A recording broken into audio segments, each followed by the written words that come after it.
Vamos fazer agora a análise da luta entre Jonathan Martinez, que vai enfrentar o Davey Grant. Vamos ouvir aqui a análise do Capitão Carisma, mas antes aquele protocolo de sempre, se inscreve no nosso canal, ativa o sininho para receber as notificações. Na descrição aqui tem um link das nossas redes sociais, Facebook, Instagram, Twitter e o nosso grupo do Telegram. Participe aí conosco. Se você quiser contribuir aqui com o nosso canal, ajudar o nosso canal a crescer, a gente tem aqui um apoio-se de R$12,90 por mês e você recebe os palpites de todas as lutas, de todos os eventos do UFC. A gente tem aqui uma alta porcentagem de acerto aqui nos palpites, mais mesmo para ajudar mesmo aqui o canal e a gente continuar com o nosso trabalho. Se você não pode contribuir com dinheiro, senta o dedo no like, compartilha esse vídeo, comenta aqui bastante, que ajuda o nosso canal aí a fortalecer. Capitão Carisma, Jonathan Martinez, na sua última luta enfrentou o Tominhas Almeida e acabou vencendo por decisão unânime. Ele que estreou no UFC em outubro de 2018, acabou perdendo na sua primeira luta, mas vem aí fazendo até boas atuações no UFC. Nas últimas 5 lutas, perdeu apenas uma para Wander Ewing, por decisão dividida. Como é que você enxerga aí, capitão, esse Jonathan Martinez e o que ele vai estar trazendo aí para enfrentar o Davey Grant? Jonathan Martinez é um cara muito bom, muito bom. E não só ele é muito bom, como ele melhora cada vez que você vê ele no octógono, sabe? É um cara muito novo, tem míseros 26 anos de idade, um trocador. E desde a estreia dele, o que você consegue ver, até a luta do André e o Frank Saenz, o que você consegue ver, ele é um canhoto que tem uma base mais tradicional de Muay Thai, no sentido que ele tá com a base mais compacta, mais reta, assim, o corpo todo mais ereto, e tentando colocar os chutes de canhota, tentando colocar os socos de esquerda e ajoelhadas frontais. O jogo dele meio que se baseava nessas 3 coisas, inclusive contra o Frank Saenz, eu acho que é o melhor exemplo desse tipo de coisa, porque quando o Frank Saenz começava a se preocupar com o chute alto, as joelhadas começavam a entrar. Quando ele começava a se preocupar com as joelhadas, os socos entravam. Quando ele se preocupava com os socos, os chutes entravam. Então, são armas que funcionam muito uma em conjunto com a outra. E uma coisa que chamava muito a atenção no Jonathan Martinez é que ele é um cara muito duro. Onde ele bate, machuca, sabe? Onde ele chuta, dói. Então, não é o tipo de cara que você pode ficar defendendo os chutes baixos ou médios dele, porque, eventualmente, você vai machucar a sua perna fazendo isso. A luta contra o André Ewell é um perfeito exemplo desse tipo de coisa, porque o André Ewell estava conseguindo conectar mais golpes, estava conseguindo se movimentar, mas no final da luta ele já estava praticamente sem perna, acusando muita coisa, sabe?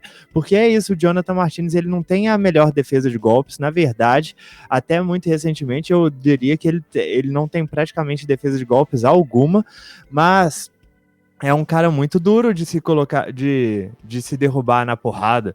E é um cara que vai chutar você, vai colocar pressão, vai te colocar joelhadas, vai te colocar socos o tempo todo. E ele faz isso de forma em nível altíssimo, sabe? A última luta dele contra o Tominhas Almeida, o que se destacou pra mim é que eu achei que ele fosse quebrar o Tominhas, sabe? Eu achei que ele fosse quebrar o espírito do Tominhas no sentido de fazer o que ele fez com o André Ewell e com o Frank Saenz, ir pra cima e ir chutando e ir quebrando o corpo do Tominhas aos poucos, ainda mais que o Tominhas estava voltando de um bom tempo parado, e na verdade ele venceu de uma forma que pra mim foi até mais impressionante.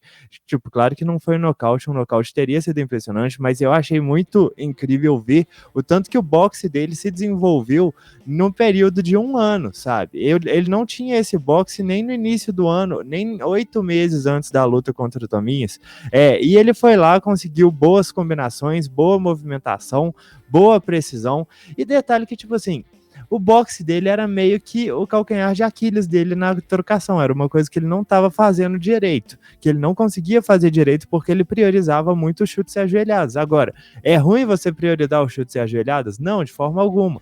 É uma questão estilística, mas só que o cara conseguiu adicionar coisas ao jogo dele. Agora, se ele conseguir trazer de volta as coisas que ele meio que deixou um pouco de lado porque tá priorizando muito a movimentação, eu acho que ele vai se tornar um lutador de altíssimo nível. E, tipo, cada vez que ele entra no octógono, ele parece estar melhor.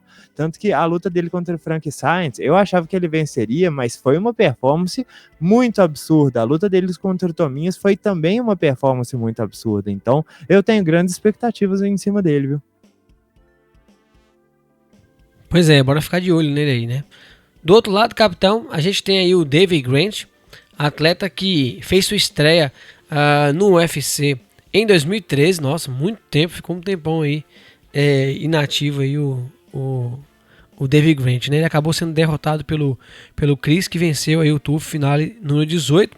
Só retornou, capitão, ao octógono em 2016, 3 anos depois, enfrentando Marlon Vera, venceu por decisão unânime. Depois teve 2 derrotas em sua carreira, com 2 anos de diferença aqui de uma luta para outra. Nas suas últimas lutas enfrentou o Grigori Popov e venceu por decisão dividida. E no ano passado venceu o Martin Day aí por um nocaute técnico, capitão, no segundo round. O que você enxerga aí do Davey Grant, capitão? 35 anos, perdeu uma boa parte da sua vida aí, né, capitão? Inativo. O que você vê do Davey Grant e o que ele vai estar trazendo aí para esse combate? Com toda certeza, né? Quando ele estreou no UFC, tinha meros 28 anos, ainda podia render muita coisa, mas como você disse, foram 3 anos parados. E tipo assim, essa é a coisa interessante, porque hoje o Marlon Vera é um nome grande no UFC, ninguém lembra que ele perdeu essa luta, sabe por quê?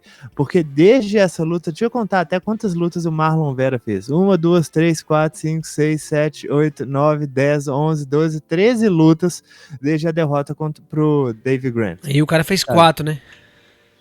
Exatamente, o cara fez 4 lutas desde essa luta. Não tem comparação o nível de atividade de um pro outro, né? Mas ele tem ficado razoavelmente ativo. Ele teve essa vitória contra o Grigori Popov, foi uma luta meio contestável, mas eu pontuei para ele, sim, que ele foi melhor nas quedas, ele conseguiu um bom domínio no solo, ele não tem uma trocação das melhores, sabe? O que ele faz mais é conseguir manter a distância até conseguir encontrar o timing certo para as quedas dele. E é uma coisa muito interessante de se ver, porque normalmente chutes não são coisas boas para você tentar quedas a partir deles, porque se você chuta o adversário, você tem que estar mais longe dele. Mas só que o Davey Grant consegue fazer isso, porque ele fica numa base muito lateralizada, e aí, quando ele finta um chute com a perna de trás, ele consegue se colocar numa base mais paralela e entrar nas pernas do adversário. Ele conseguiu várias quedas contra o Grigori Popov, conseguiu 6 quedas, foi difícil segurar o adversário no chão, mas as quedas não paravam de vir. E nessa luta dele contra o Martin Day, tipo, essa foi uma luta muito aberta. O Martin Day ganhou o primeiro round com um knockdown, um belo knockdown, inclusive, e o Davey Grant ganhou o segundo round com uma queda que ele também não ficou tanto tempo assim por cima e acabou, inclusive, sendo revertido. E no terceiro round, para mim, estava empatado, quem ganhasse o round definia. E o Davey Grant mostrou finalmente um poder de nocaute que eu nunca tinha visto nele, porque, igual eu falei, o jogo dele praticamente não continha socos, sabe? Eu fiquei, na verdade, bem surpreso de ver um nocaute assim acontecendo, que ele brutalizou o Martin Day na mão. E foi um excelente nocaute. O Davey Grant já não é nenhum menino, tem 35 anos de idade, meio que já perdeu os melhores anos dele com base nessa inatividade, mas é um cara que tem um jogo de chão bem sólido, tem boas quedas, sabe preparar essas quedas com os chutes dele, e na distância ele tem bons chutes laterais, tem bons chutes rodados, tem bons chutes chutes normais, eu não sei, chutes normais mesmo, chutes frontais, trabalha muito bem com as pernas.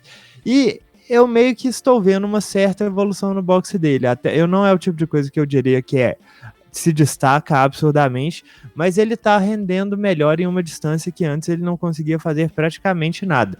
Apesar da maior parte das vitórias dele no UFC das derrotas dele no UFC vir por finalização, ele ainda assim é um grappler e é um cara que gosta de levar a luta para baixo, é um cara que gosta de dominar a luta lá. E aliás, o fato da maioria das vitórias, das derrotas, complicado mesmo, vir por finalização é uma prova de quão decentemente ele consegue levar a luta para o chão, mesmo que seja para ser finalizado lá.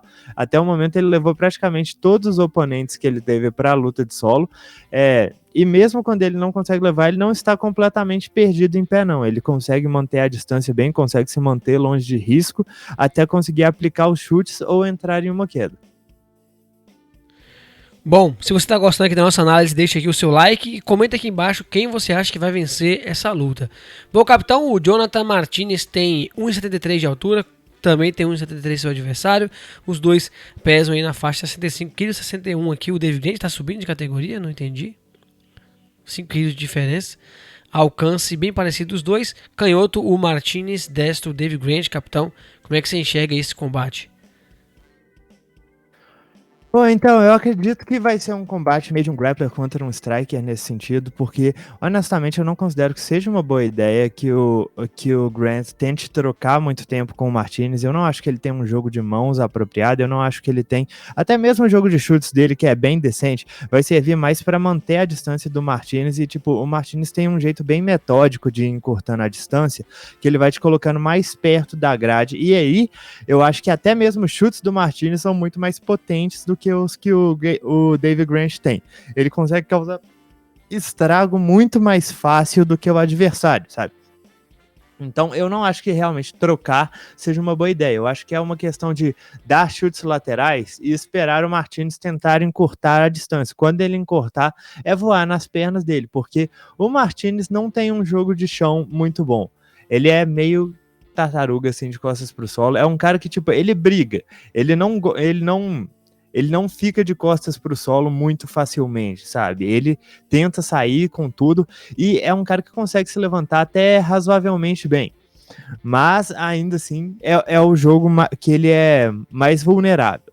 E tentar trabalhar o gás dele, eu acho. O Martinez até o momento não demonstrou muitos sinais de cansaço em suas lutas. Na verdade, ele termina as lutas bem forte. E é importante que o Dave Grant comece a trabalhar isso logo de início, porque o Dave Grant até o momento não conseguiu manter o mesmo ritmo em muitas das lutas dele. Para o Jonathan Martinez, eu acho que é uma questão de ficar completamente ciente da possibilidade que o Dave Grant esteja voando nas pernas dele em ocasiões inoportunas, porque com o Jonathan Martinez com essa base, com os pés um pouco mais paralelos, ele se torna um alvo um pouco mais fácil para as quedas, então ele precisa estar muito atento a essa possibilidade, porque o Dave Grant vai tentar vir de uma distância muito longa para uma distância muito curta, e cabe ao Jonathan Martinez punir essas tentativas. Ele tem que trabalhar uppercuts, ele tem que trabalhar ajoelhadas frontais, ele tem que trabalhar os chutes na perna. Eu sei que parece meio contraindicativo, mas eu acho que o melhor jeito de você impedir que um cara consiga se atirar com velocidade nas suas pernas